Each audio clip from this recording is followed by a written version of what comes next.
순전한 교회, 오늘 하나님 말씀의 제목입니다. 성지순례를 위해서 처음으로 이스라엘에 간 적이 있었습니다. 그 나라 공항에 도착해서 제일 먼저 들었던 말이 공항 검색대 직원이 저에게 말한 샬롬이었습니다. 환영한다라는 말로 샬롬 한 것이었습니다. 물론 저뿐만 아니라 모든 방문객들에게 그렇게 했을 것입니다만, 성경에는 빈번하게 나오고 또 성도끼리도 가끔 사용하는 그 단어를 공항 검색대에서 실제 인사로 듣다니 신선한 충격이었습니다.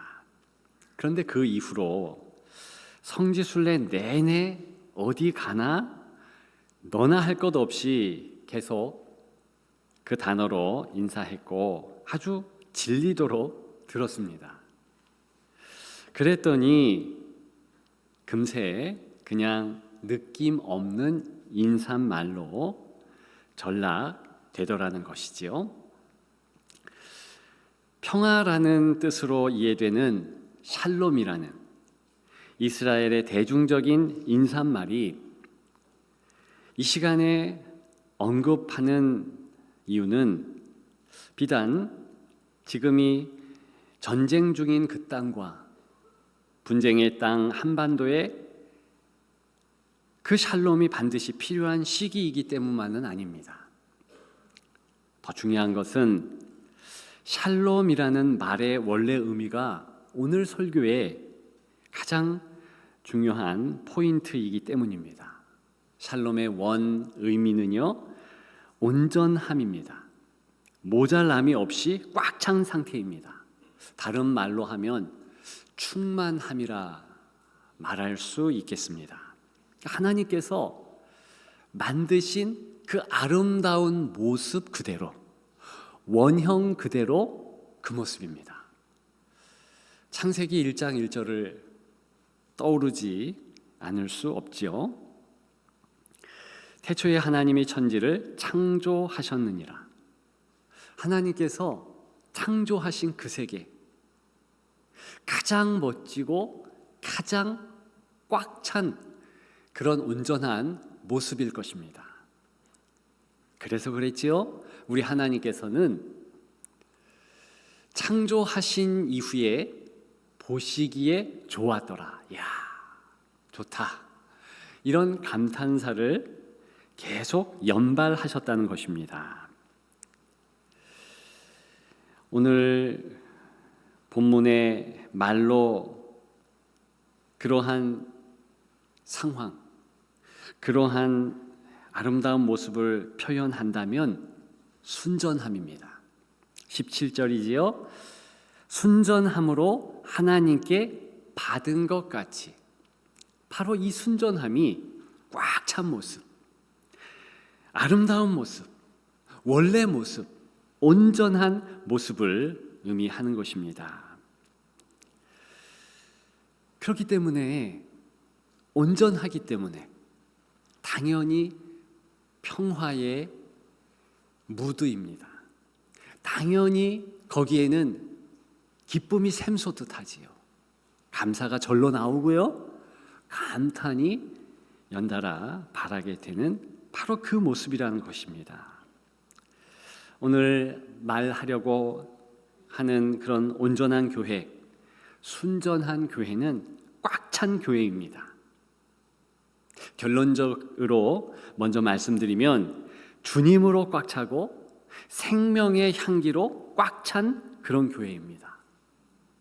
그렇다면 기쁨으로 넘치는 그런 모습이겠지요. 말씀드렸듯이 감사와 감탄이 연이어지는 그런 은혜의 모습일 것입니다. 오늘 본문은 이런 교회에 대하여 절절하게 말하고 있습니다. 과연 이 순전한 교회의 구체적인 모습은 어떨까요? 잠시 살펴보겠습니다.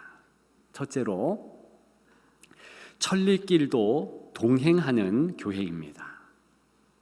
천리길도 한 걸음부터라는 말이 있습니다만 첫 걸음부터 천리길, 계속되는 인생길에 처음부터 주님과 동행하는 교회가 충만한 교회, 꽉 찬 교회, 순전한 교회입니다. 그러나 이런 교회일지라도 항상 일이 술술 풀리는 것은 아닙니다. 뭐든지 잘 되는 것이 아니지요. 오늘 본문 바로 앞 고린도후서 2장 12절과 13절을 보면 일이 꼬여 있는 모습을 보여줍니다. 저자 사도 바울이 드로아라는 지역에 갔다. 그것이 12절의 내용입니다. 그때 어떤 정황이었는가? 내가 그리스도의 복음을 위하여 드로아의 이름에 주 안에서 문이 내게 열렸으되, 너무 좋은 환경이더라는 것이지요. 복음을 증거하기에 좋았습니다. 그러나 13절, 내가 내 형제 디모데를 만나지 못하므로 내 심령이 편하지 못하여 그들을 작별하고 마게도냐로 갔노라. 한마디로 무슨 의미입니까? 시작은 좋았습니다. 꽤 괜찮았습니다. 복음의 문이 활짝 열렸어요. 보부도 당당하게 나아갔습니다. 많은 이들이 뒤를 따랐고요. 근데 거기까지입니다. 디도라는 동역자, 영적 아들을 그곳에서 만나기로 했는데 만나지 못했습니다. 어떤 이유가 있어서 오지 못한 겁니다. 꼭 만나야 되는데 못 만났어요. 계획대로 되지 않았고 그렇게 되었기에 할 수 없이 마게도냐라는 지역으로 떠났다. 이것이 오늘 본문이 시작되는 정황이올시다. 무척 낙담할 수 있고요. 계획대로 생각대로 일이 진척이 되지 않았으므로 처음에는 잘 되었기 때문에 더 실망스러울 수도 있었다는 것입니다. 제가 학생회를 담당했던 전도사 시절에 기억나는 그런 수련회가 있었습니다. 시작이 무척 좋았어요. 기도한 대로 날씨가 좋았고요. 아이들이 많이 참여했습니다. 교사들도 한마음 한뜻으로 그렇게 수련회에 임했습니다. 그런데 한날 지나자마자 교사들 간에 분란이 있었어요. 아이들 마음도 갈라지며 무엇보다도 은혜 받지 못하는 그런 모습을 보았습니다. 겨우 수련회를 마칠 수밖에 없었습니다. 얼마나 힘들었는지요. 우리 성도들 삶에서도 개인적으로 잘 될 것 같은 좋은 시작이 있었는데 과정에 일이 급변되는 겁니다. 갑자기 원하는 대로 안 돼요. 그러면 더 낭패스럽고 더 어렵고 더 답답한 그런 지경이 되는 것입니다. 오늘 본문의 상황이 딱 그렇더라고요. 옴짝달싹할 수 없는 이런 일의 전개 앞에서 망연자실할 수밖에 없었다. 이것이 본문 전에 사도 바울의 속마음이었고 그의 정황이었습니다. 그런데 오늘 본문 14절에 그것도 승리라고 표현합니다. 14절입니다. 항상 우리를 그리스도 안에서 이기게 하시고, 항상 이기게 하셨대요. 그렇다면 좀 전에 잘 될 것 같다가 결과적으로 안 된 일, 그 일조차도 오늘 본문에 의거하면 승리한 일입니다. 기쁨이 넘치는 그런 일이었다. 고백 아니겠습니까? 사실 성도에게 있어서, 교회 공동체에 있어서 일을 잘했냐, 못했나, 결과가 좋나, 나쁘나, 잘 풀렸나, 못 풀렸나, 이런 게 중요한 것이 결코 아니라는 것이죠. 주님과 처음부터 동행했는가? 주님을 꼭 붙잡고 나아갔는가?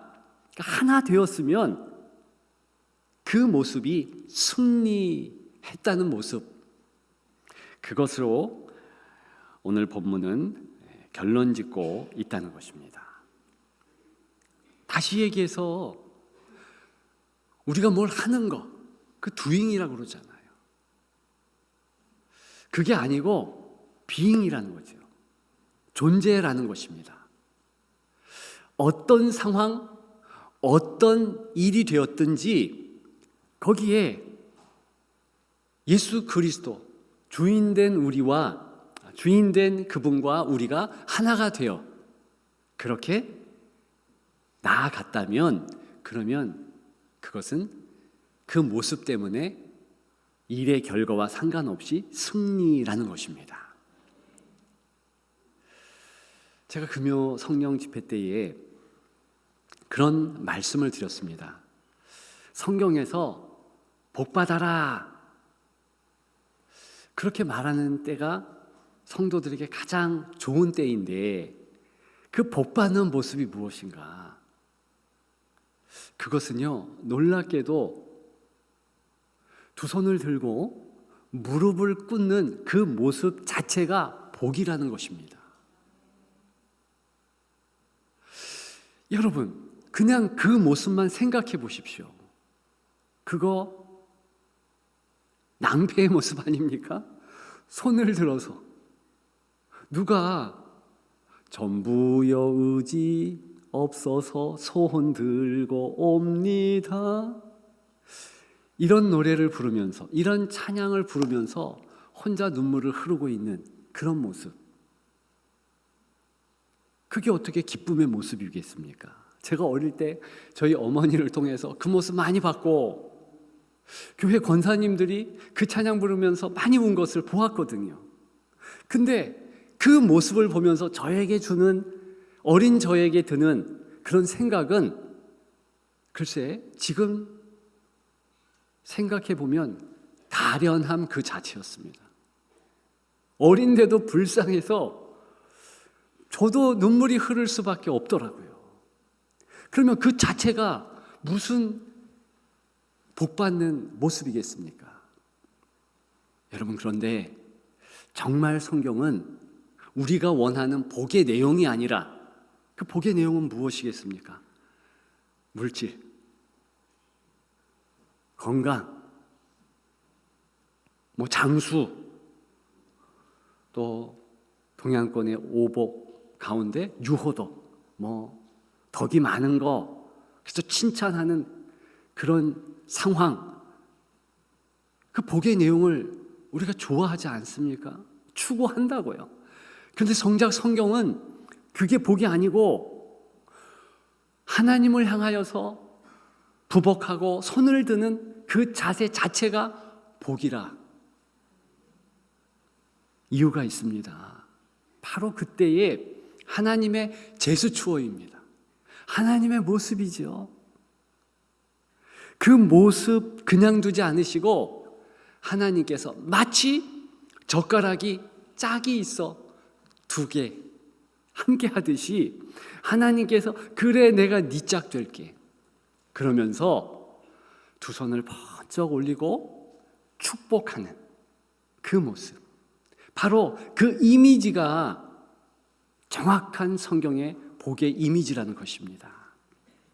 혼자 있으면, 혼자 존재하면 너무 어렵고 처량하고 실패한 모습일 수밖에 없지만, 그러나 그 앞에 하나님이 함께 하심으로 하나님이 그 얼굴을 향하여 드사 축복하시면서, 그래 내가 너의 마음을 알고 내가 복 자체이므로 너에게 모든 필요한 것을 허락하마. 이게 복의 바른 모습 아니겠습니까? 그렇기 때문에 우리의 주 예수 그리스도께서 승천하실 때 누가복음 24장에 보게 되면 의미 있는 모션을 취하십니다. 말씀드렸듯이 두 손을 들으세요. 왜 드셨습니까? 성경엔 강조하잖아요. 축복하시려고. 근데 그런 모습으로 승천하셨는데 성경은 그 모습 그대로 재림하신다 했습니다. 우리를 맞이하러 오신다 했습니다. 그렇다면 지금 하나님 보좌 우편에서 주님의 대표 모습은 어떤 모습이겠습니까? 역시 손을 치켜 들으시고 주여 저들을 불쌍히 여기소서 내가 축복합니다. 이 모습이시죠. 그렇기 때문에 성도는 그 모습 앞에서 긴장을 풀 수 있고 넉넉한 마음을 가질 수 있으며 내가 승리자다 그렇게 외칠 수 있는 것입니다. 누가복음 24장 끝에 보면 성도들이 찬양했더라. 당연히 찬양이 나오죠. 성경에 보게 되면 찬양하다, 예배하다 다 무릎 꿇고 두 손 들어서 그렇게 하는 모습, 그 모습에서 파생된 단어들, 똑같은 단어 씁니다. 거기서 끝나는 것이 아니라 바로 그 단어가 하나님이 우리를 향하여서 사용될 때는 복을 주신다. 그래서 복 받는 기본 성도의 제스처는 무릎 꿇고 두 손 드는 거예요. 왜 우리가 찬양할 때 두 손 듭니까? 마음으로는 무릎도 꿇고 싶죠. 근데 무릎 꿇을 수 없으니까 제 마음으로 무릎 꿇었습니다. 하나님 말씀하옵소서, 저를 축복하옵소서. 그저 주님이 손 드시고 제 앞에 있으므로 저는 이 상황, 이 모습이 너무 좋고 이 모습으로 계속 함께 하시면 내 앞길이 천리길이 돼도 하나님과 동행함으로 나는 승리합니다. 이것이 바로 오늘 본문의 내용인 줄 믿습니다. 처음부터 끝까지 주님과 짝을 이루어서 우리 역시도 주님 앞에서 기쁨으로 하나님의 자녀의 권세를 누리며 그렇게 나아가는 우리가 되기를 주님의 이름으로 축복합니다. 두 번째, 더 이상 향기가 좋을 수 없는 교회입니다. 이 교회가 꽉 찬 교회, 아름다운 교회지요. 오늘 본문은 당시 로마의 개선 행렬 문화 위에 기록되었습니다. 로마 황제가요, 전쟁에서 이기고 돌아오면 그 로마의 중심, 그 도로 위에서 개선 퍼레이드를 합니다. 그 행렬에는 많은 군인들이 있고 또 전리품도 있고 환영객도 있고 그렇겠지요. 근데 가장 특징적인 것은 무엇인가? 커다란 향로가 반드시 뒤따른다는 것입니다. 그 향로에서는 향불이 타고 독특한 향기가 사방 가득하도록 합니다. 그래서 10km 훌쩍 떨어져 있는 그런 지역이라 할지라도요, 이 향기를 맡고 황제의 승리를 축하하는 개성 행렬 중이구나, 이것을 알았다는 것입니다. 출애굽기 30장 34절 35절에 보면 하나님 앞에 올려드리는 특별한 향기가 있습니다. 이것은요, 세 가지 재료로 만드는데요, 소합향, 나감향, 풍자향. 이 소합향은 뭐냐면 여러분 아십니까? 떼죽나무라는 것이 있대요. 저는 몰라요. 그림으로 봤는데 잘 모르겠습니다. 어쨌든 떼죽나무에서 채취한 그런 것인데 이게 소합향, 그리고 조개 껍질 혹은 달팽이 이 껍데기에서 채취한 나감향, 또 한 가지는 고무나무 송진에서 채취한 그런 풍자향, 요 세 가지를 유향에 섞어서 독특한 유일한 한 가지 향기를 뿜게 합니다. 그래서 이 재료를요, 이 향료를요 지성소 증거계 앞에 항상 둡니다. 그러면 사람들이 그 성막 가까이 가면은 언제든지 이 냄새가 진동하는 거예요. 아, 이곳이 성막이구나. 물론 독특한 구조 양식 크기 때문에 이스라엘 백성들이 당연히 성막이다, 다른 텐트와 다르다 알겠지만 멀리서도 향내를 맡으면 어린 아이라 할지라도 아, 성막에서 오는 향기지, 그렇게 알았다는 것입니다. 똑같은 모습으로 이렇게 로마 왕의 개선 행렬 퍼레이드 때는요 로마 왕을 나타내는 독특한 향 재료를 썼습니다. 그러니까 그 향기는 다른 사람은 쓸 수 없어요. 말씀드렸듯이 성전에 쓰는 그 향기는요 거룩한 향이라고 해서 절대로 다른 사람들이 만들면 안 됩니다. 마찬가지로 로마의 왕만 쓰는 향이 있었어요. 그 향 피워서 향기가 가득하게 합니다.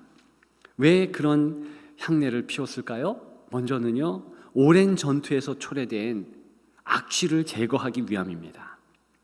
생각해 보세요. 고대 사회입니다. 전투에 임한 군인들이요 짧게는 며칠, 몇 달, 길게는요 몇 년까지 계속 전투에 임하잖아요. 언제 씻습니까? 악취를 가지고 사는 거예요. 그리고 상처가 나잖아요. 피비린내가 진동합니다. 그런 모습을 가지고 개선 퍼레이드에 참여했습니다. 그러면 스스로가 위축이 되는 거예요. 사실 그 향기는 참전한 군사들을 위한 그들의 모습을 이렇게 좀 덮어주고 그들을 위로하는 차원에서 있다는 것이죠. 그래서 그 향내를 맡으면서 내 몸의 악취가 물러가며 무엇보다도 이제 승리했다는 그런 안도감이 이 향기라는 후각, 그 냄새를 통하여서 마음 깊은 곳까지도 전달되는 겁니다. 진짜 우리가 이겼네? 진짜 이 퍼레이드를 하며 저 향기를 맡는 거 보니 정말로 이겼네? 그러면서 마음이 그 향기 따라 기쁨으로 변한다는 것입니다. 슬펐고 애통했고 그 전쟁의 트라우마가 그런 과정을 통해서 날아간다는 거예요. 그래서 필요하다는 것인데 이런 문화이기 때문에 오늘 본문이 전개되는 그런 상황들을 보면서 이스라엘 사람들, 1세기 시대의 사람들은 그런 문화 배경이구나 알고 있는 겁니다. 우리도 이제는 압니다. 14절과 15절에 보면 그리스도를 아는 냄새, 그리스도의 향기니. 근데 이 냄새, 이 향기는 누가 그 향기라 했습니까? 우리가 그렇다는 거예요. 성도가 그렇다는 거예요. 성도들이 하나님 앞에서 정말 너무나 필요한 하나님께 영광을 돌리는 그 향기 자체가 되는 그런 모습과 더불어서 더 나아가서 이 성도의 모습이요 다른 성도들에게 엄청난 위로를 준다는 겁니다. 은혜를 끼친다는 거예요. 제가 요즘 여호수아서를 새벽 때 성도들과 나누면서 참 행복합니다. 왜냐하면 여호수아 말씀을 묵상하면 묵상할수록 힘이 나거든요. 설교자인 저부터 그 힘을 받거든요. 거기 보면 가나안 땅을 정복하러 간 이스라엘 백성에게 가장 먼저 여호수아를 통해서 강하고 담대하라, 두려워 말라, 놀라지 말라, 내가 너와 함께한다. 이 폭포수와 같은 강력한 말씀의 그 은혜가 여호수아서는 가득 담겨 있는 거예요. 어제 본문이죠.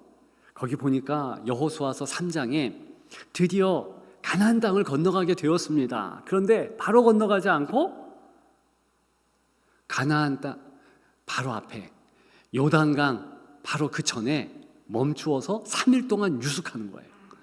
거기에 유숙했는데 뭘 했겠습니까? 성경에 보니까 칼을 들고 싸움 연습을 한 것도 아니고, 많은 성경학자들이 바로 여호수아나 그리고 성도 이스라엘 백성들이 다 하나님 앞에 예배하고, 그들이 전통적으로 그때뿐만이 아니라 그 이후에도 계속 하나님 예배자의 자세를 상징하는 그 모습을 취하면서 기도했다, 찬양했다, 그렇게 말합니다. 가장 먼저 여호수아가 그렇게 했겠지요. 무릎을 꿇고 두 손을 올려서 하나님 아버지, 이 싸움은 우리의 싸움이 아닌 것 압니다.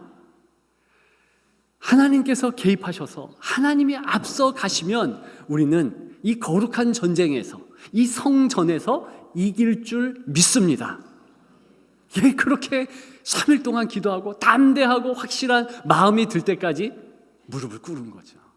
이것은요, 그 이전에 모세를 통해서 보여준 모습입니다.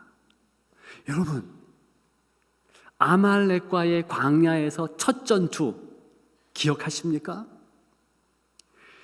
홍해를 가르고 광야에 왔는데 그들에게 기다리고 있는 것은 그 큰 아말렉의 엄청난 군대였습니다. 그때 가장 먼저 앞선 이가 여호수아였어요. 여러분들 아시죠? 좀 높은 언덕에서 이제 모세가 손을 듭니다. 아론과 훌이 손 내려올까 봐 좌우에서 그 손을 받치잖아요. 바로 그게 기도자의 모습이거든요. 하나님을 향한 예배자의 모습이거든요. 그 손이 계속 들려지면 이스라엘이 이기는 겁니다. 그래서 여호수아가 계속 모세를 주시했습니다. 싸움에 임했지요. 승리했습니다. 바로 그런 모세와 여호수아를 본 이스라엘 백성들이었어요. 가나안 땅을 들어가기 전에 이제 하나님께서 복귀시키는 거예요. 뭐가 중요하냐? 바로 내가 이 싸움의 중심에 있다. 너희와 진군한다. 두려움하라, 놀라지 말라. 그러면서 여호수아가 손을 든 겁니다. 먼저 기도한 거예요. 그 모습을 보면서 이스라엘 백성들은 얼마나 힘을 얻었을까요? 오늘 본문식으로 말하면 바로 그것이 더 이상 향기가 좋을 수 없는 성도의 모습, 여호수아의 가장 아름다운 향내 나는 모습이올시다. 하나님은 너무나 놀랍게도 다른 여종을 통해서 이스라엘 백성들에게 또 힘을 주십니다. 그게 바로 기생 라합이었어요. 역시 이제 2장에 나오고 있지요. 그렇게 두렵고 떨리는 이스라엘 백성들, 하나님께서 야, 정탐꾼 보내라 라는 사인을 받고 여호수아가 2명의 정탐꾼을 보냈잖아요. 그들이 여리고성에 가서 만난 연약한 한 여인이 바로 10대 창기 라합입니다. 근데 그 라합이요, 무슨 말을 하느냐? 내가 당신들이 섬기는 하나님을 압니다. 나 하나님의 소문 다 들었습니다. 내가 믿습니다. 놀라운 것은요, 이스라엘 남자들은요, 하나님의 기적을 직접 목도했습니다. 홍해가 갈라졌고 광야에서 40년 동안 만나가 내려졌고 때로는 반석에서 물이 솟아났고요. 그리고 시내산에서 하나님의 임재가 있었고 구름기둥 불기둥 함께 있었던 그런 기적 가운데 살았어요. 그런데 하나님을 반역했대요. 믿음이 자라지 않았다라는 뜻입니다. 아니, 하나님의 기적을 직접 체험하며 본 남자들도 그랬는데 작은 아이격의 창기 여인 라합이 그저 소문만 들었어요. 하나님에 대한 그런 역사만 들었습니다. 그런데 그 마음에 믿음이 생긴 거예요. 당신들이 이 성을 점령할 것을 내가 알고 바로 그때에 나를 구원해 주면 내가 당신들 구원해 주리라. 그러면서 붉은 줄을 내려서 그들을 숨기고 나중에는 그 줄로 도망가게 했습니다. 나중에 여호수아 6장쯤 보게 되면 그 정탐꾼들을 약속한 대로 라합과 그 가족을 살리잖아요. 그런데 그 이전에 그러한 라합의 모습을 보면서 위로를 받는 겁니다. 아, 하나님이 이기게 하시는구나. 하나님이 은혜 주시는구나. 아, 라합의 믿음의 담대함의 향기가 이스라엘 사람들에게 확 풍겨진 겁니다. 그래서 그들은 담대함과 승리의 확신을 가지고 가나안 땅에 들어갈 수 있더라는 것이죠. 저는 요즘에 새벽 예배 통하여서 많은 은혜를 받습니다. 성도들을 통해서 제가 먼저 은혜를 받는 거예요. 저분은 도저히 새벽을 깰 수 없는 분인데 저분은 굉장히 삶이 팍팍하고 너무 어려운데 어떻게 새벽 예배에 오셨나? 감동이 와요. 예배자들이요, 오히려 설교자에게 은혜를 끼칩니다. 그 힘으로 더 말씀을 담대하게 증거할 수 있고 더 하나님께 영광 돌리며 예배의 기쁨을 나눌 수 있게 되더라는 것이죠. 여러분들 집에는 성경이 한 몇 권쯤 되십니까? 저는요, 한 20권 넘게 있는 것 같아요. 그게 너무 자랑스럽습니다. 그렇게 된 계기가 있어요. 성경 많은 것이 자랑스럽게 된 계기가 지난 교회에 제가 잠시지만 이 탈북민들을 그들을 섬겼습니다. 근데 그들이요 간증을 하는데 북한에는요 찬송가도 부를 수 없지만 성경의 성자도 입에 담을 수 없고요. 성경을 가지면 그 발견 즉시로 저 아오지 탄강을 비롯해서 정치범 수용소에 끌려간답니다. 게다가 같은 고문을 기독교인들이 당해 너무 큰 어려움에 취해진다는 거예요. 그래서 그들은요 그저 작은 종이에 성경 한 절 쓰는 거예요. 로마서 8장 18절 생각컨대 현재의 고난은 장차 나타날 영광과 좋게 비교할 수 없도다. 이걸 쓰고서요 그걸 일주 내내 암송하고 울고 또 암송하고 그 다음 주에 다른 사람과 그 메모, 성경 메모를 바꾼다는 거예요. 그러면 그 새로운 메모를 또 지고 암송하고. 여러분, 우리가 가지고 있는 성경이 그저 3만 원짜리입니까? 5만 원, 10만 원짜리입니까? 아니에요. 그거 목숨값입니다. 정말 우리 손에 성경이 오기 전까지 얼마나 많은 사람이 죽었는지 모릅니다. 실제로 토마스 선교사, 저 대동강변에서 성경 한 권 전하고 그대로 죽었지 않습니까? 그 성경이 우리에게 있는데 얼마나 귀합니까? 왜 이 성경을 우리에게 주셨습니까? 일상에서 그 성경 가지고 삶의 예배자의 바로 그 삶을 살아내라는 거죠. 성경을 읽고 성경대로 살고 그 말씀이 나의 등불이다. 나를 비춰주신다. 이런 모범을 나를 위해서 또 남들을 위해서 자녀 세대를 위해서 보여주라는 겁니다. 그 모습만 보여줘도 성령의 역사함으로 다른 이들에게 위로가 되는 거예요. 은혜가 되는 거예요.